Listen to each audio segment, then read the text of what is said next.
Amigas e amigos, por acaso eu passei a vista na capa de um jornal francês e estava lá a manchete "Culpa Nossa". Fui ver do que se tratava e a manchete dizia, a matéria dizia que se referia, né, ao elevadíssimo nível de desinformação da população em âmbito mundial. Falava do resultado das eleições nos Estados Unidos, que elegeu Donald Trump. Falava também do resultado do Brexit na Inglaterra e dos rumos que as eleições presidenciais francesas estão tomando. O jornal diz que a mídia, de uma maneira geral, passou ao largo das causas, né, que levaram a esses efeitos, ou seja, fazendo aí, na verdade, uma especulação sobre essa correlação causa e efeito, que inclusive eu já falei aqui. O jornal pergunta, né, por que tanta cegueira? E responde, porque o mundo muda mais depressa do que se pensa. E diz ainda que sejamos honestos, porque estamos menos conectados com a realidade.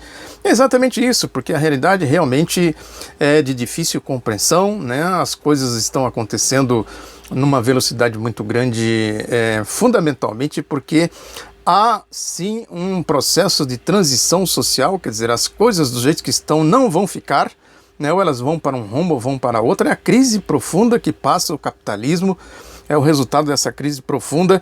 O célebre economista Paul Krugman também escreveu nesse sentido, que ele disse num artigo publicado no jornal The New York Times, logo após as eleições do Trump, ele dizia que uma coisa é certa: as pessoas, inclusive ele, né, o Krugman, e provavelmente a maioria dos meus leitores, os leitores dele, né, não compreendem verdadeiramente o país em que vivem, né? É verdade, é isso mesmo, porque tem claramente aí interesses de classes, né? Tem interesses muito grandes que se movimentam, né? Que vão fazendo as jogadas políticas e vão dando os seus pulos, né? Porque à medida que a crise avança e não há perspectiva de saída para a crise, eles vão procurando aí os seus caminhos, os seus rumos.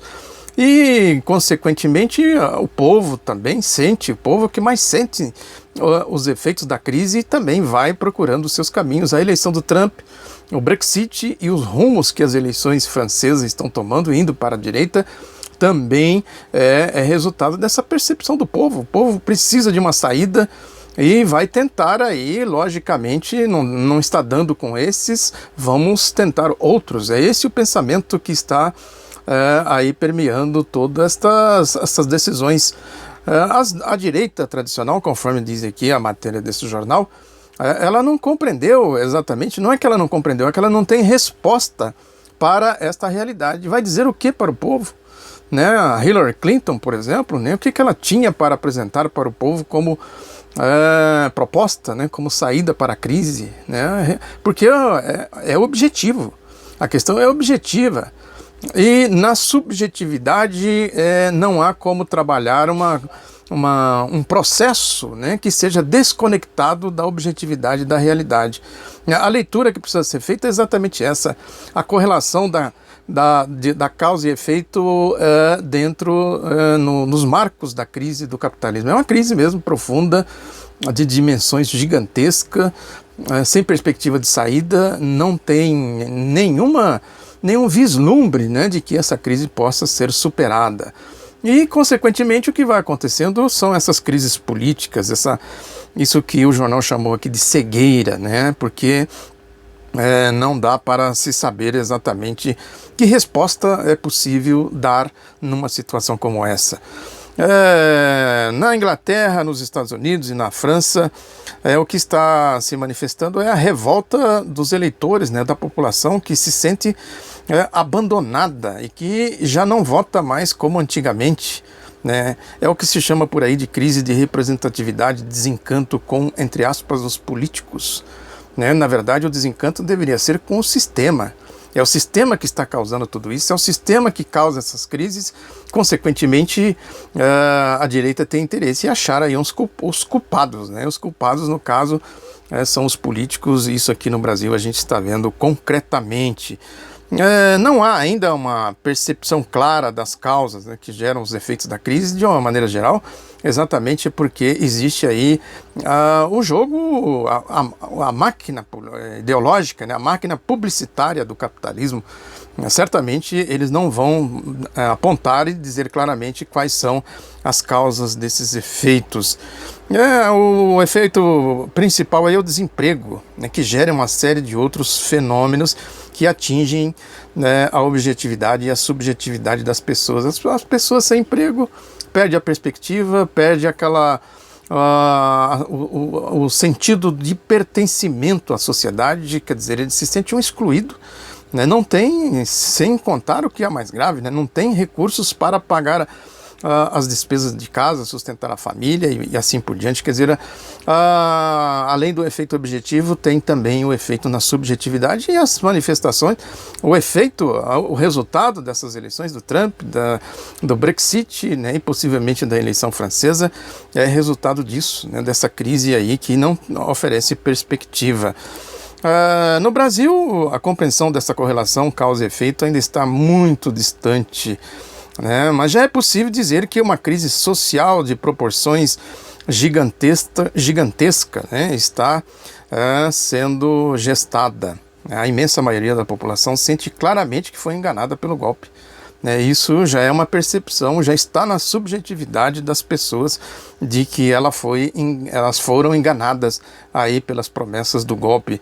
Não à toa, os líderes das manifestações de domingo, do dia 4 agora, as manifestações de direita a favor da corrupção, da Operação Lava Jato e contra o Congresso Nacional, esconderam a figura do presidente golpista Michel Temer. Ninguém viu por aí faixas pedindo fora Temer, né? Ou alguém se pronunciando contra o Temer. Os pronunciamentos que aconteceram foram no sentido de dizer, estamos aí esperando ver o que ele vai fazer e tal, porque é exatamente esse o script, esperando para ver o que ele vai fazer, né? Porque ele pode sim ser posto para fora, o golpe dentro do golpe, tão falado por aí, né? Tão cantado, principalmente por essa turma do PSDB, o Fernando Henrique Cardoso tem falado nisso, né? Porque eles estão aí certamente de olho.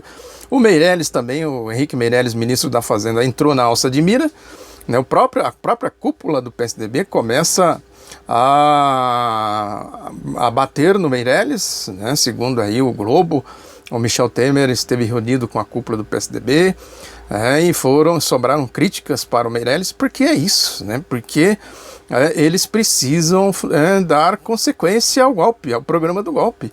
O golpe não pode patinar, tem que ser rápido, né? As medidas têm que serem tomadas rápidas, porque a tensão social está se avolumando. Agora, nas manifestações, em compensação, os ataques aos congressistas foram violentos, né? Em especial ao presidente do Senado, Renan Calheiros, e ao presidente da Câmara dos Deputados, Rodrigo Maia, né? O Renan Calheiros, porque ousou levantar a mão para essa milícia aí, a Operação Lava Jato, né? A vaca sagrada dos golpistas, do mundo da corrupção, e o Rodrigo Maia, porque ele é a peça que tem a imensa responsabilidade de pôr em marcha aceleradas as medidas do golpe contra o povo, contra os trabalhadores e contra a nação. Para piorar, saíram os números aí, nada animadores da economia. Em entrevista ao jornal Folha de São Paulo de hoje, segunda-feira, dia 5, o presidente do IBGE, o economista Paulo Rabelo de Castro, disse que o crescimento de 1% previsto para o ano que vem não reverterá em nada o estrago em termos de emprego e renda. Ele diz, nós não conseguimos fazer o time jogar bem, olha aí. As empresas entram mal em campo, as pessoas são desempregadas, todos ficam desesperançados, a produtividade em geral cai, o governo gasta demais, aí fazendo apologia das reformas contra o povo, as reformas neoliberais. Diz mais, o quiprocó político só aumenta a tensão.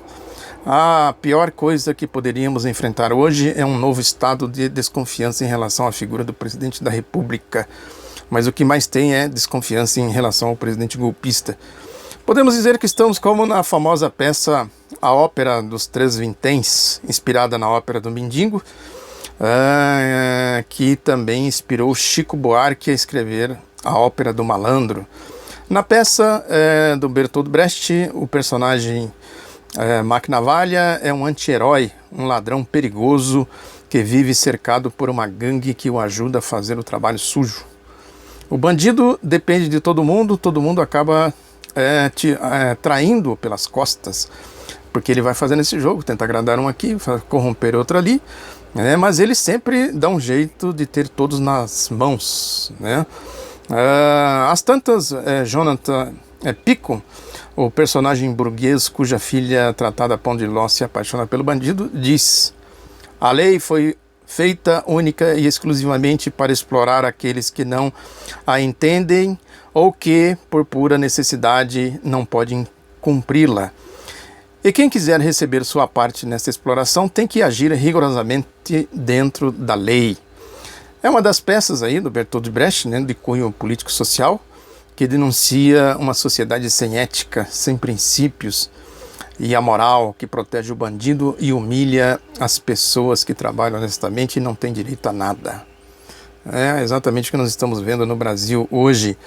A peça que inspirou também, que se inspirou, né, o Chico Buarque se inspirou nesta peça para fazer aí a ópera do Malandro, né? Tem uma música muito interessante, que a letra chama-se Viver do Amor. A letra diz o seguinte: para se viver do amor, há que esquecer o amor, há que se amar, sem prazer e com despertador, como um funcionário. Há que pensar no amor para se ganhar no amor, há que apanhar e sangrar e suar como um trabalhador. O amor jamais foi um sonho. O amor, eu bem sei, já provei, e é um veneno medonho. É por isso que se há de entender que o amor não é um ócio e compreender que o amor não é um vício, o amor é sacrifício, o amor é sacerdócio. Amar é iluminar a dor como um missionário. É um pouco o que quem faz aí a luta social, né, democrática e progressista, tenta demonstrar, né, do que significa a luta por uma sociedade mais justa, enfim. Mas é isso aí, né? Porque nós estamos vivendo uma dura realidade de luta de classes, conforme eu venho falando aqui. Um dos líderes aí dos grupelhos fascistas que proliferam, e como em 1964, para dizer que a sociedade está representada, né, que eles falam em nome de sociedade, então eles criam essa proliferação desses grupelhos, né, fascista. E ele disse ontem que queremos sim que os governantes nos representem bem e lutem para a construção de um país melhor para todos nós. É questão, nós quem, cara pálida, como na famosa piada. Ou seja, em meio à crise política instalada no país, esse personagem nós emerge com ares de mistério. Nós, no caso dele, ele está falando aí da elite, né? Essa elite que se julga senhora dos destinos de todos os brasileiros. Agora a questão é saber quem ela é de fato. Quando se fala de elite, né, os comentaristas aí da mídia, da direita, né, que se julgam juízes do universo, tentam ridicularizar esta formulação. São, na verdade, aí os dirigentes políticos conservadores, né, que procuram desqualificar este conceito que pode ser chamado de sociológico. Os editoriais aí da mídia, dos jornais, os comentaristas, enfim, fingem, né, desconhecer o seu DNA. Né, quem é de fato essa elite brasileira. Esse sujeito histórico, no entanto, só é obscuro para quem quer que ele seja. São mais do que óbvio os motivos pelos quais a elite brasileira considera esse assunto um tapete que ninguém pode levantar. Né? São óbvios aí os motivos de tudo isso. Por quê? Porque debaixo desse tapete só há corrupção, desmandos e roubalheiras. A elite é isso aí. Essa elite que deu golpe, essa elite que está no governo atualmente. Termino então aí com outro belo pronunciamento poético, até para homenagear o Ferreira Goulart, né, que acaba de falecer, e que, apesar de ter se bandeado para a direita, deixou uma belíssima produção cultural. Esse que eu vou terminar aqui, na verdade, é do Carlos Drummond de Andrade. São trechos do poema Nosso Tempo. Diz ele: esse é tempo de partido, tempo de homens partidos. Visito os fatos, não te encontro. Onde te ocultas, precária síntese. Penhor de meu sono, luz dormindo, acesa na varanda. Calo-me, espero, decifro. As coisas talvez melhorem. São tão fortes as coisas. Mas eu não sou as coisas e me revolto. Tenho palavra em mim, buscando canal. são roucas e duras, irritadas, enérgicas, comprimidas há muito tempo. Perderam o sentido, apenas querem explodir. Muito obrigado pela atenção. Curta, compartilhe, comente, espalhe o outro lado da notícia e até a próxima. Um abraço.